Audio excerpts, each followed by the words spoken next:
राधे राधे आप सभी को। आज हम सेक्शन 7 डिस्कस करेंगे। कौन सा सेक्शन? सेक्शन 7। क्या कहता है जी सेक्शन 7? आइए देखते हैं।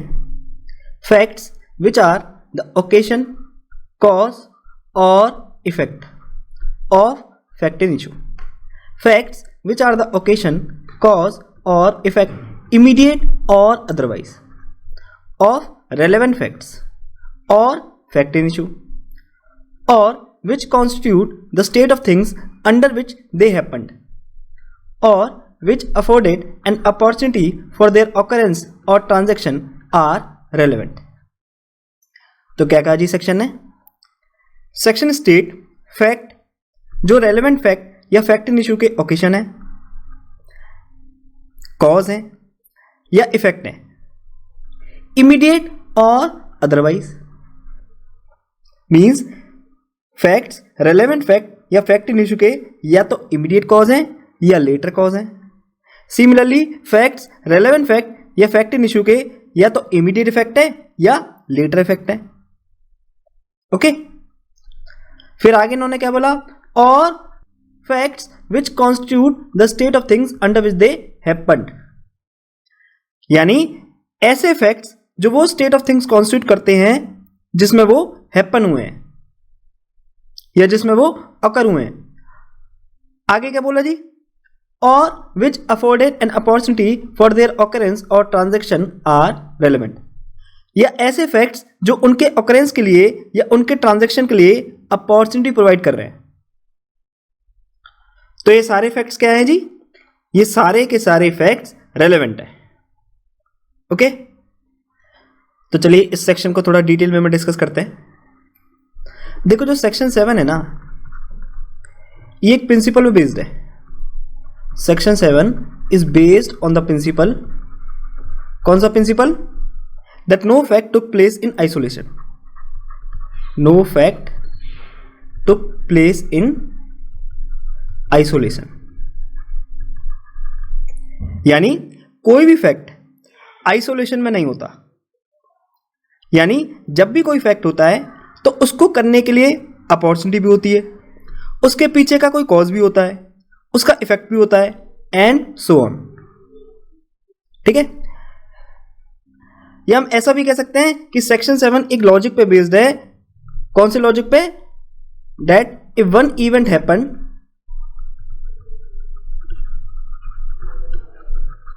Other event must have happened। Okay, यानी अगर एक इवेंट हुआ है तो ये नेचुरल है कि दूसरा इवेंट भी ऑकर हुआ ही होगा।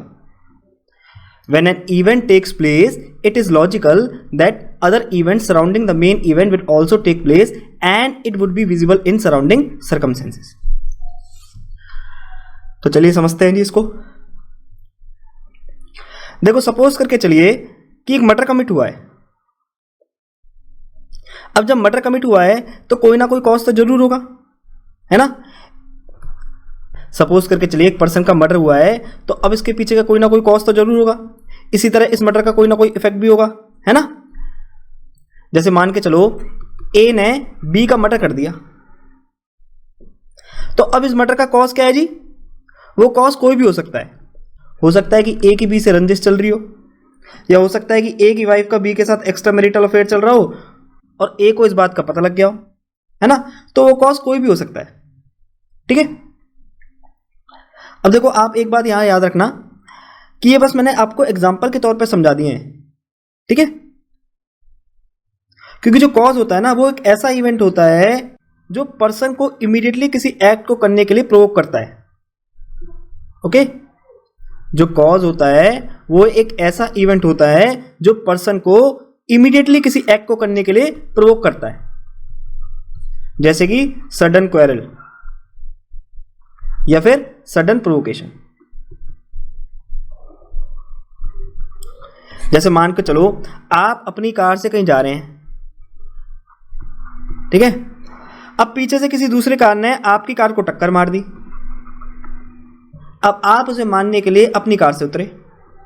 एकदम से आप दोनों में एक हीटेड आर्ग्यूमेंट हो गई और आपने क्या किया, आपने अपनी कार में रखे हुए हॉकी स्टिक को निकाला और उस हॉकी स्टिक से इस पर्सन की डेथ कॉज कर दी।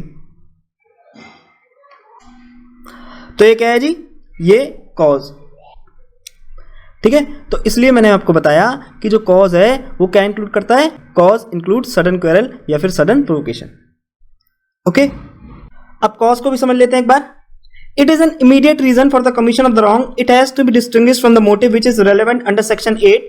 Motive is larger goal objective to be attained by doing a particular act, whereas cause is the immediate reason which compels a person immediately to do a particular act.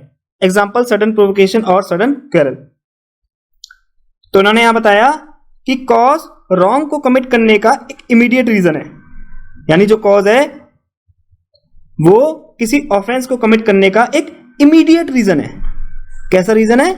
immediate reason, एकदम से आया, instant। cause जो है वो motive से अलग है। Motive एक लार्जर गोल है, जबकि कॉज एक ऐसा इमीडिएट रीजन है जो पर्सन को इमीडिएटली किसी पर्टिकुलर एक्ट को करने के लिए कंपेल करता है, जैसे कि सडन प्रोवोकेशन और सडन क्वेरल। अब इफेक्ट को समझते हैं जी। इफेक्ट का मतलब क्या होता है, अगर हम आसान भाषा में समझें तो इफेक्ट का मतलब क्या होता है, प्रभाव, consequence of fact in issue और रेलेवेंट फैक्ट। अब सपोज करके चलिए ए ने बी का मर्डर कर दिया, ठीक है। अब इस मर्डर का इफेक्ट क्या है,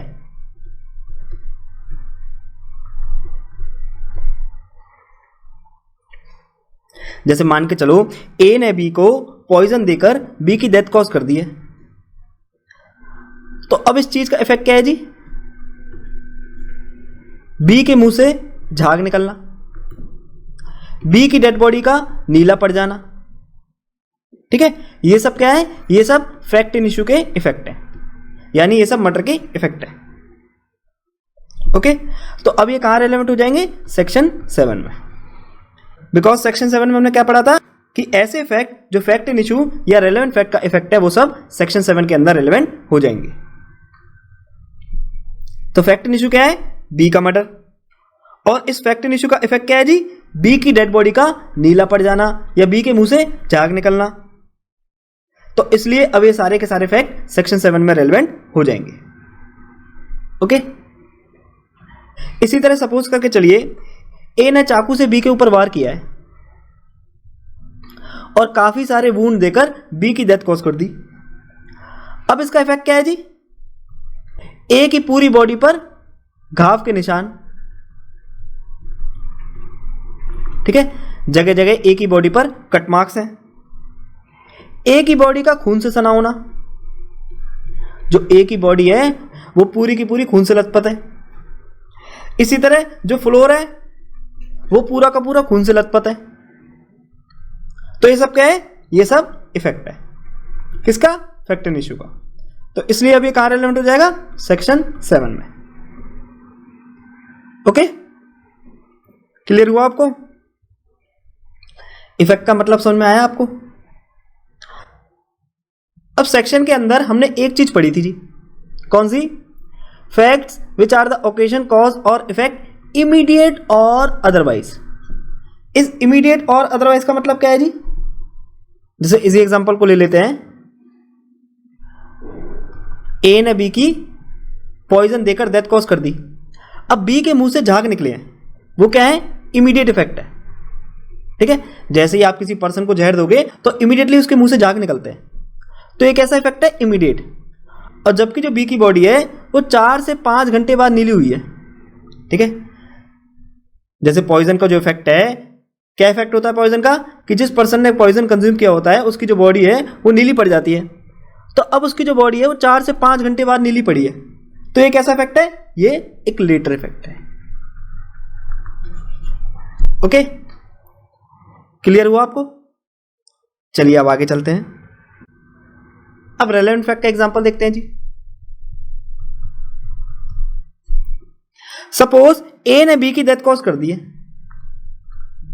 ए ने बी की डेथ कॉज कर दी है और उसकी डेड बॉडी को एक गड्ढे में छिपा दिया। अब ए ने जो गड्ढा खोद के बी की डेड बॉडी को छुपाया है, ये क्या है?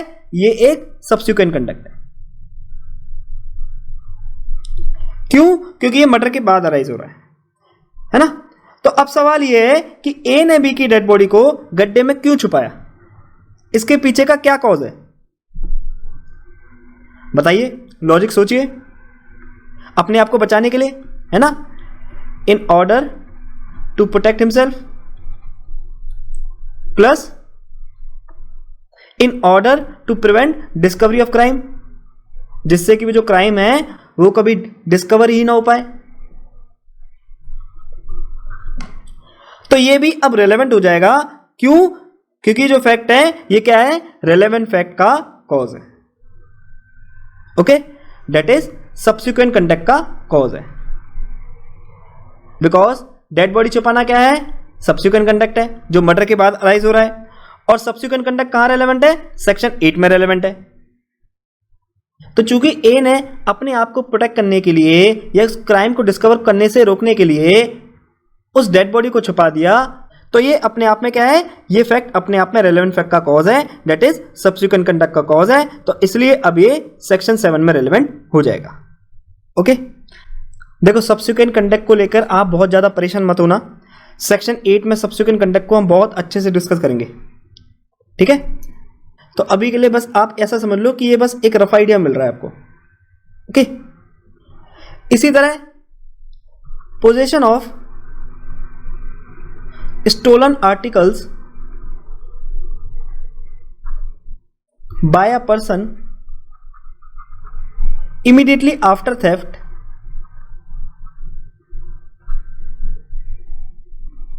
क्या है? अपने आप में चोरी के जस्ट बाद किसी पर्सन के द्वारा स्टोलन आर्टिकल को पोजेस करना क्या दिखाता है? Effect. Okay, similarly marks of tire near the dead body, dead body के आसपास टायर के मार्क्स मिले हैं, तो ये क्या है? ये अपने आप में एक इफेक्ट है, ठीक है? Likewise fingerprint of accused found from the crime scene,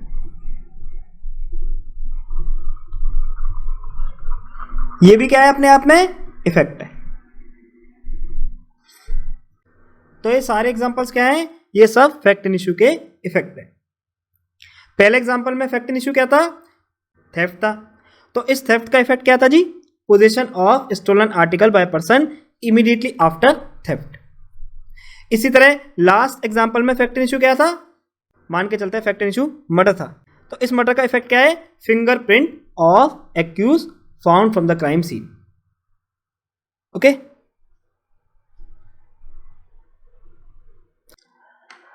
तो अब आपको इफेक्ट क्लियर हुआ?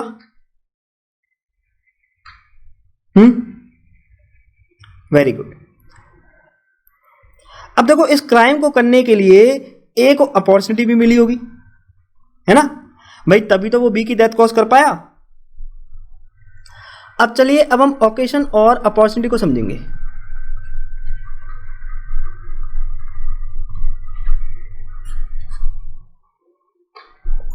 ओकेशन और अपॉर्चुनिटी को देखो। ओकेशन क्या होता है जी? Occasion is a circumstances which creates a platform of opportunity to the wrongdoer to commit an offense। यानी occasion एक ऐसा circumstance है जो wrongdoer को offense commit करने के लिए opportunity provide करता है। Okay, occasion naturally existing situation either due to the act of the accused or it can be created independently by the victim। जो ओकेशन है वो एक ऐसी सिचुएशन है जो नेचुरली एग्जिस्ट करती है, या तो एक्यूज के एक्ट के कारण या फिर विक्टिम के एक्ट के कारण। ओके, तो चलिए इसको समझते हैं जी। देखो, जो ओकेशन होता है ना, ये अपने आप अराइज होता है ना? अभी हमने पढ़ा कि नेचुरली एग्जिस्टिंग सिचुएशन है, तो दैट मीन्स अपने आप अराइज होता है। अब या तो ये विक्टिम के एक्ट के कारण राइज होता है या फिर ये एक्यूज के एक्ट के कारण राइज होता है। जैसे एग्जांपल लेते हैं, ए और बी आपस में दोनों बहुत अच्छे दोस्त हैं। अब ए बी को मारना चाहता है। अब बी को इस बात का पता नहीं होता। एक दिन बी आके ए के घर में स्टे करता है, ठीक है। अब ये क्या है, ये एक ओकेजन है। क्यों? Because this is created naturally by the victim,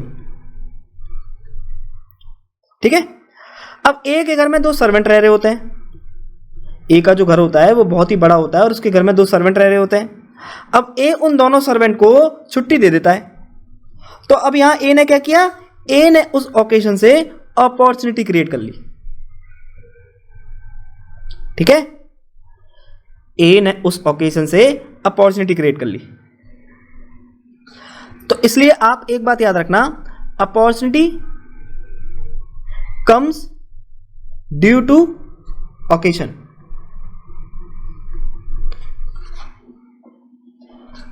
और इसको हम ऐसा भी कह सकते हैं, अपॉर्चुनिटी फ्लोज फ्रॉम ओकेजन। यानी जो अपॉर्चुनिटी है वो कहां से निकल के आती है, ओकेजन से निकल के आती है। जैसे ओकेजन क्या था कि बी ए के घर में आके स्टे करता है। अब इस ओकेजन से ए ने क्या अपॉर्चुनिटी ड्राइव करी, ए ने अपने घर के दोनों सर्वेंट को छुट्टी देकर इस ओकेजन से अपॉर्चुनिटी ड्राइव कर ली, ठीक है। क्लियर हुआ? थोड़ा सा रफ आइडिया मिल रहा है आपको? कोई बात नहीं, एक और एग्जांपल ले लेते हैं। सपोज करके चलिए, एक सुनसान रास्ते पर रात को 2 बजे बी कुछ पैसे लेकर जा रहा होता है। अब सुनसान रोड पर रात को 2 बजे जाना ये क्या है, ये अपने आप में एक ओकेजन है जो कि नेचुरली विक्टिम के द्वारा क्रिएट करी गई है। और अब ये जो ओकेजन है ये क्या कर रहा है, ये क्राइम कमिट करने की अपॉर्चुनिटी प्रोवाइड कर रहा है।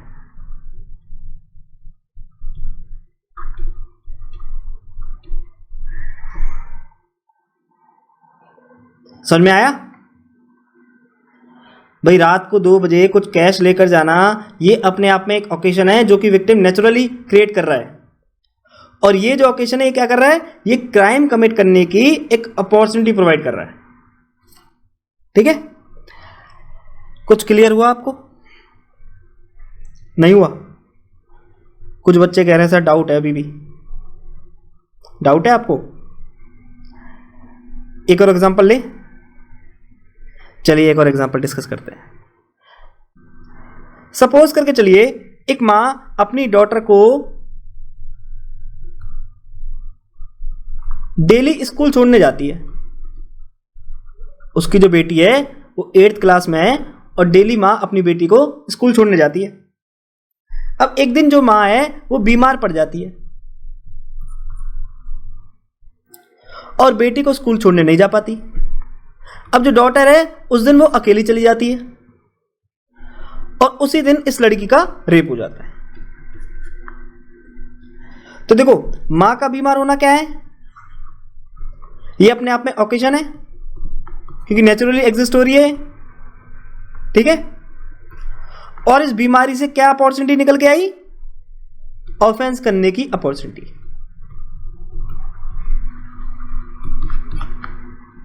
ओके, क्लियर हुआ आपको?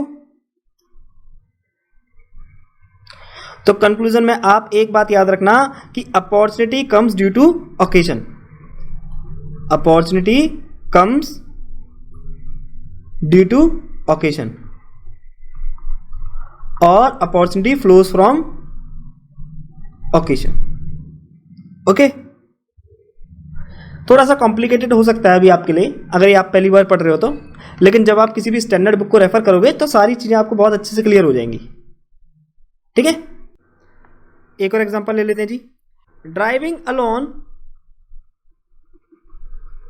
Is an occasion and taking lift is an opportunity. Suppose करके चलिए, एक्यूज जो है वो अकेला कार ड्राइव कर रहा है, ठीक है। अब ये क्या है, ओकेजन है। क्यों? क्योंकि ये ऐसा एक्ट है जो कि नेचुरली एक्यूज के द्वारा क्रिएट किया गया है। ठीक है, अब मान के चलिए एक्यूज से एक लेडी ने लिफ्ट मांगी। अब एक्यूज ने उस लेडी को अपनी कार में बैठा लिया। अब इस ओकेजन से एक्यूज को क्या मिला? एक्यूज को एक अपॉर्चुनिटी मिली। किस चीज की? ऑफेंस कमिट करने की। जैसे मान के चलो, जैसे ही एक्यूज ने इस लेडी को लिफ्ट दी, एक्यूज ने थोड़ी देर बाद ही कार के अंदर इस लेडी का रेप कर दिया। तो ड्राइविंग अलोन क्या हुई? एक ओकेजन हुई। और टेकिंग लिफ्ट क्या हो गई? अपने आप में एक अपॉर्चुनिटी हो गई। क्योंकि जो रेप करने की अपॉर्चुनिटी है वो एक्यूज को कहां से मिली? ओकेजन से। ठीक है, तो इसलिए कहा जाता है opportunity comes due to occasion. Clear हुआ आपको? एक और एग्जांपल ले लेते हैं जी। Taking lift is an occasion and driving alone is an opportunity.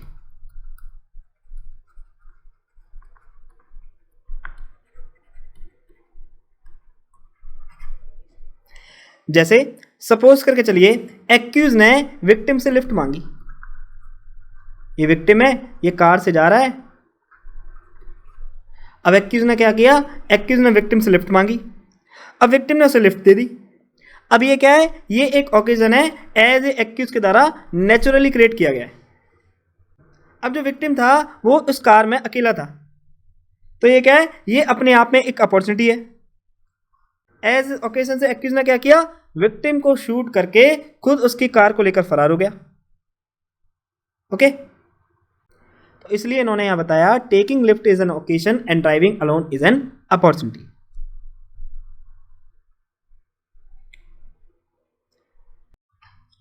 अब काफी सारे एग्जांपल डिस्कस कर चुके हैं हम,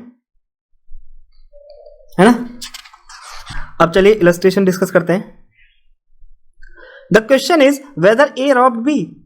The facts that shortly before the robbery, B went to a fair with money in his possession and that he showed it or mentioned the fact that he had it to third person are relevant. तो देखो question क्या है कि क्या A ने B को Rob किया है? और फैक्ट क्या है जी कि रॉबरी से कुछ देर पहले ही B पैसे लेकर एक मेले में जाता है और इस फैक्ट को वो थर्ड पर्सन को बताता है। किस फैक्ट को? कि देखो जी मेरे पास तो इतने सारे पैसे हैं। अब ये जो फैक्ट है ये रेलेवेंट है। क्यों? क्योंकि ये क्या प्रोवाइड कर रहे हैं? अपॉर्चुनिटी प्रोवाइड कर रहे हैं। ओके, अब आप मेरे को कमेंट करके इस एग्जांपल से ओकेजन और अपॉर्चुनिटी को अलग अलग करके बताइए। नेक्स्ट इलस्ट्रेशन देखते हैं। The question is whether A murdered B. Marks on the ground produced by struggle at or near the place where the murder was committed are relevant facts. Question क्या है जी कि क्या ए ने बी का murder किया है? अब जहां मर्डर कमिट हुआ है उस ग्राउंड पर स्ट्रगल के मार्क्स मिले हैं, यानी कुछ झगड़े के या कुछ लड़ाई के मार्क्स मिले हैं। तो ये सब क्या है? ये सब रेलेवेंट फैक्ट है। क्यों? क्योंकि ये इफेक्ट शो कर रहे हैं। किस चीज का इफेक्ट? फैक्ट एंड इशू का। ओके, तो इसलिए अब ये सेक्शन 7 में रेलेवेंट हो जाएंगे। क्लियर? अब एक इलस्ट्रेशन और है, उसको आप खुद से करेंगे। ठीक है, अब चलिए अब हम स्टेट ऑफ थिंग्स को समझ लेते हैं जी। स्टेट ऑफ थिंग्स क्या होती है? स्टेट ऑफ थिंग्स ऐसे सर्कमस्टेंसेस होते हैं जो नेचुरली एग्जिस्ट करते हैं।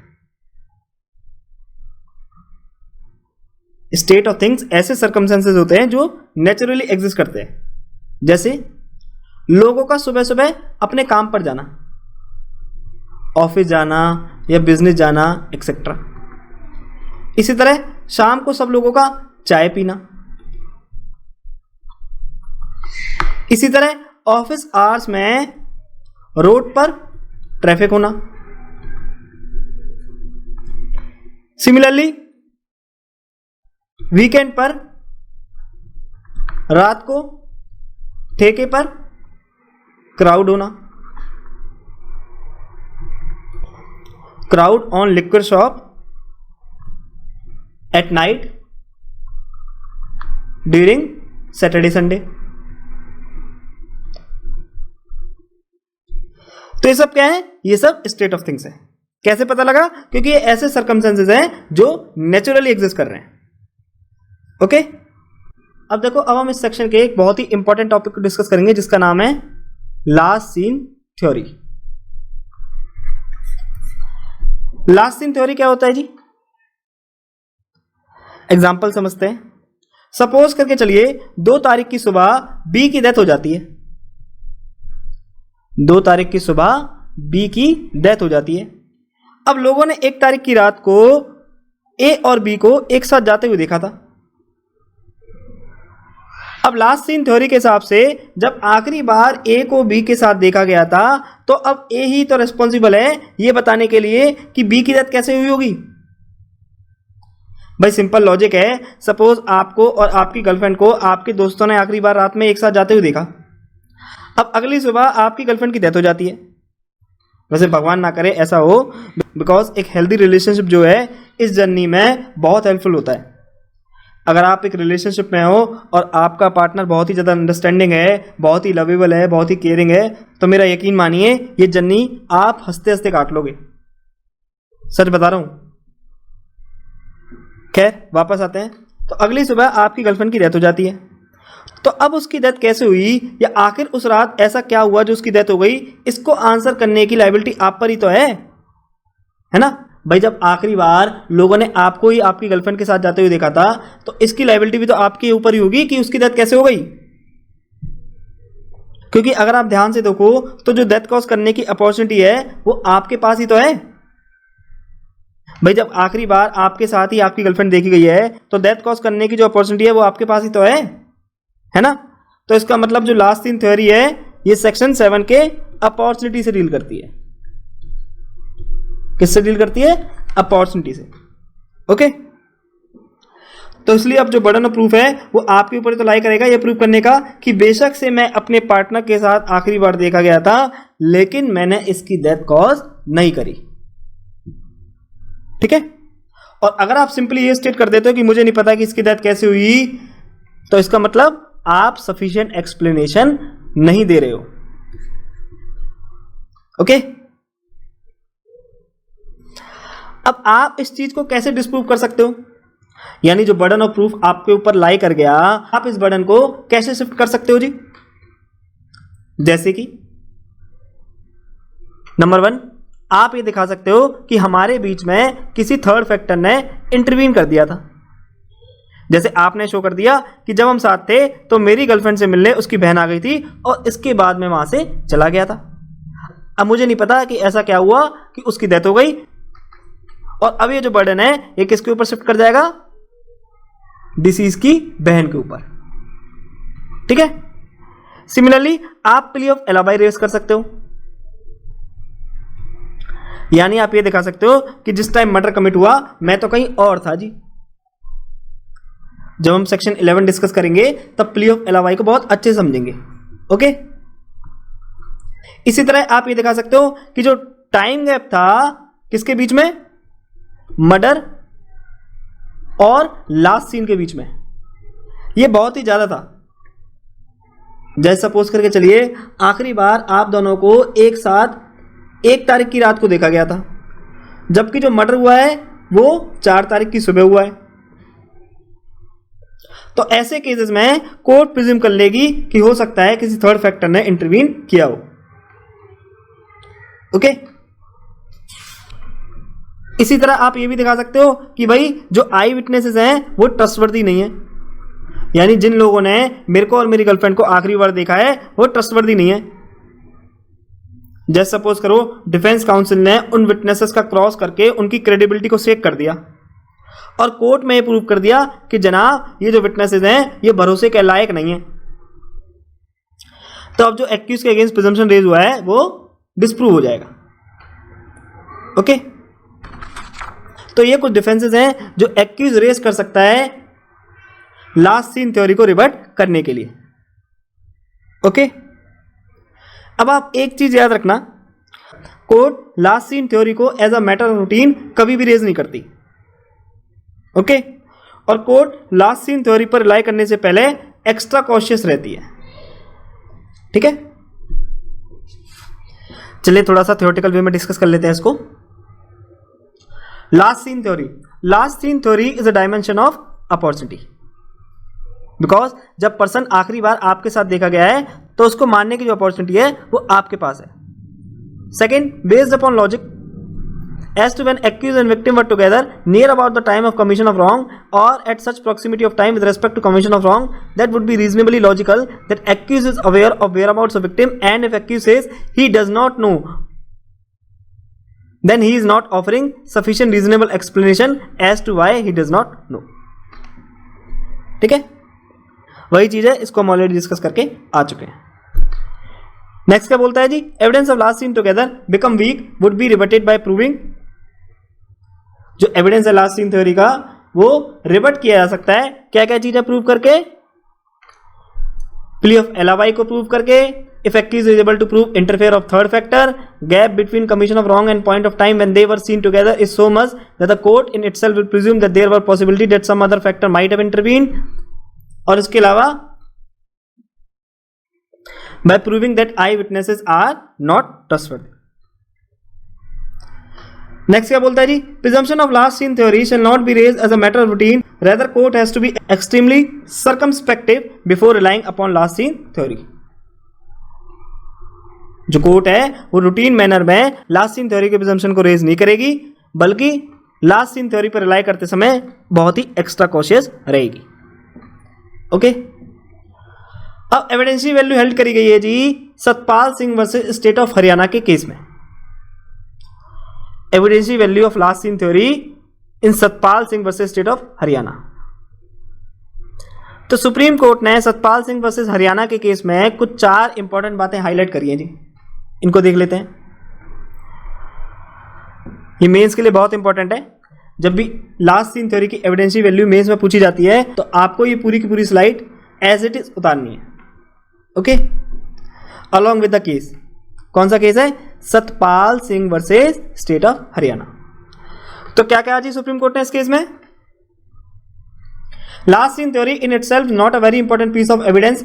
No conviction can be held solely on the basis of this, but in cases where other circumstantial evidences are against accused, the theory of last seen together become particular when accused does not have any reasonable explanation or furnishes a wrong explanation.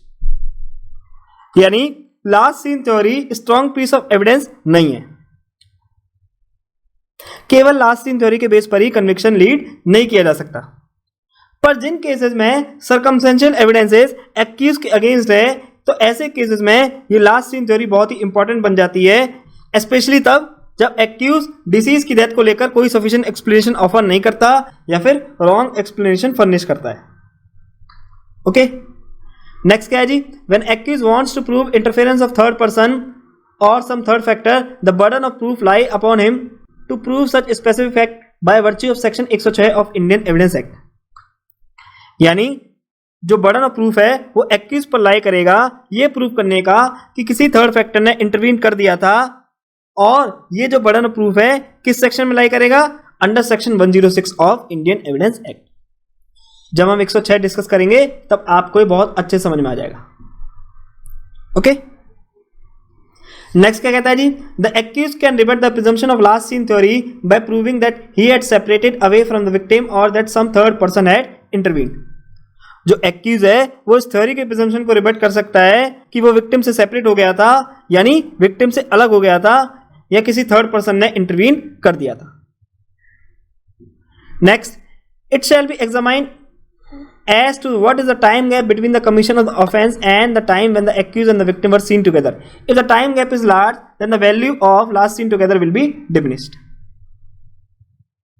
यानी अगर time gap जो है किसके बीच में? Murder के बीच में और last seen together के बीच में वो बहुत ही ज्यादा है, तो जो कोर्ट है वो खुद से ये प्रिज्यूम कर लेगी कि या तो किसी थर्ड फैक्टर ने इंटरवीन कर दिया होगा या फिर जो लास्ट सीन थ्योरी की जो वैल्यू है वो डिमिनिश हो जाएगी.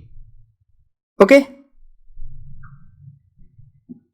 बट आप एक बात याद रखना, 2 पर्सन जिन्हें आखिरी बार एक साथ देखा गया है, अगर वो ऐसी जगह थे जहां कोई तीसरा पर्सन कभी इंटरफेयर ही नहीं कर सकता था,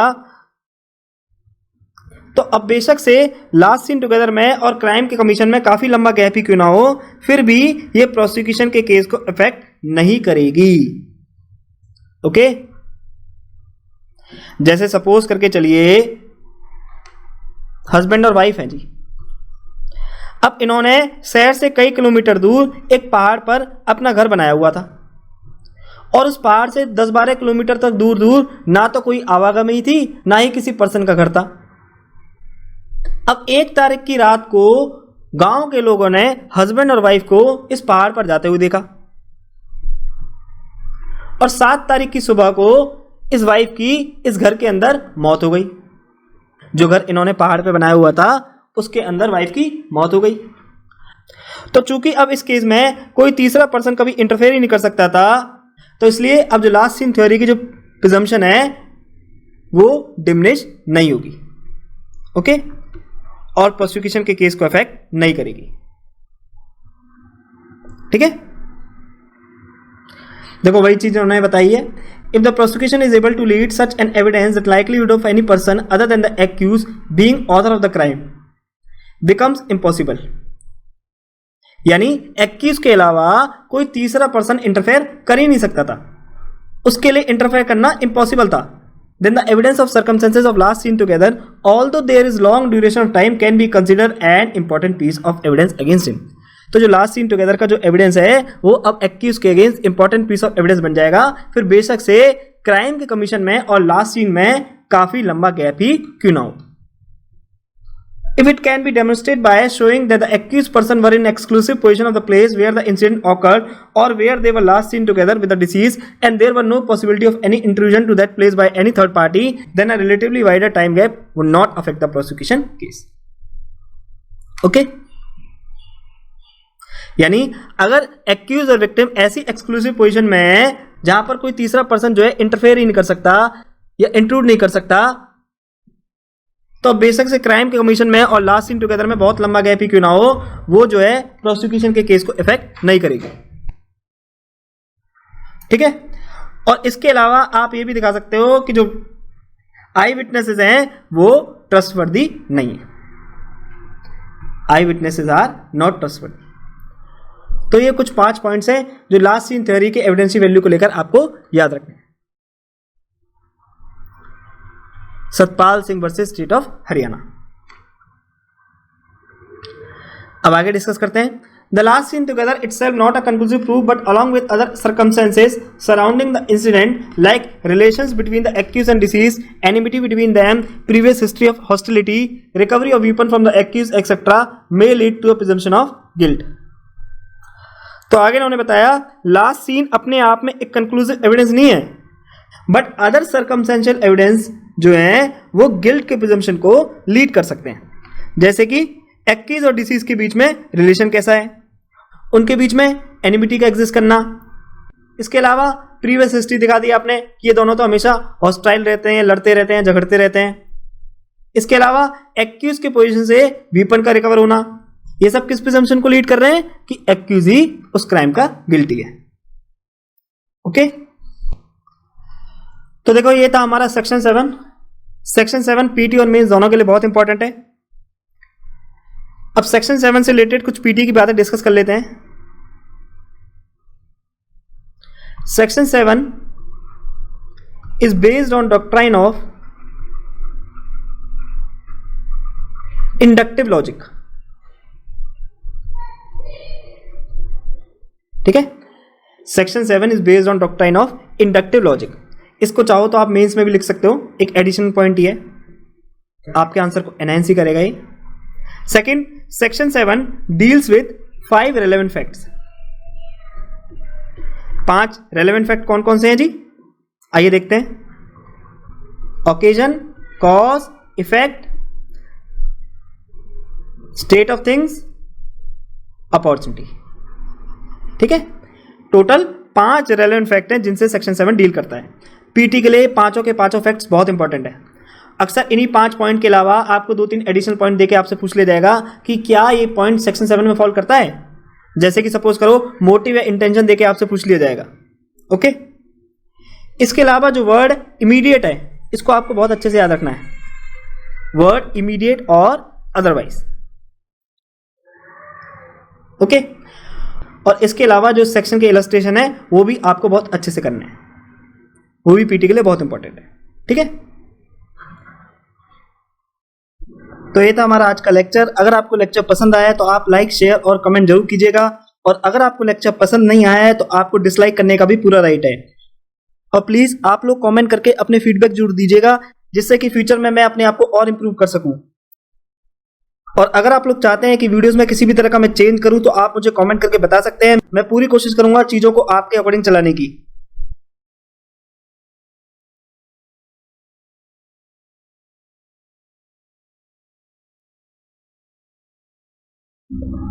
स्पेशल थैंक्स टू माय गुरु नेहा सिंह, जिन्होंने ईयर 2018 में इंडियन एविडेंस एक्ट का अपना ज्ञान मेरे साथ साझा करके मुझे लेक्चर बनाने के काबिल बनाया।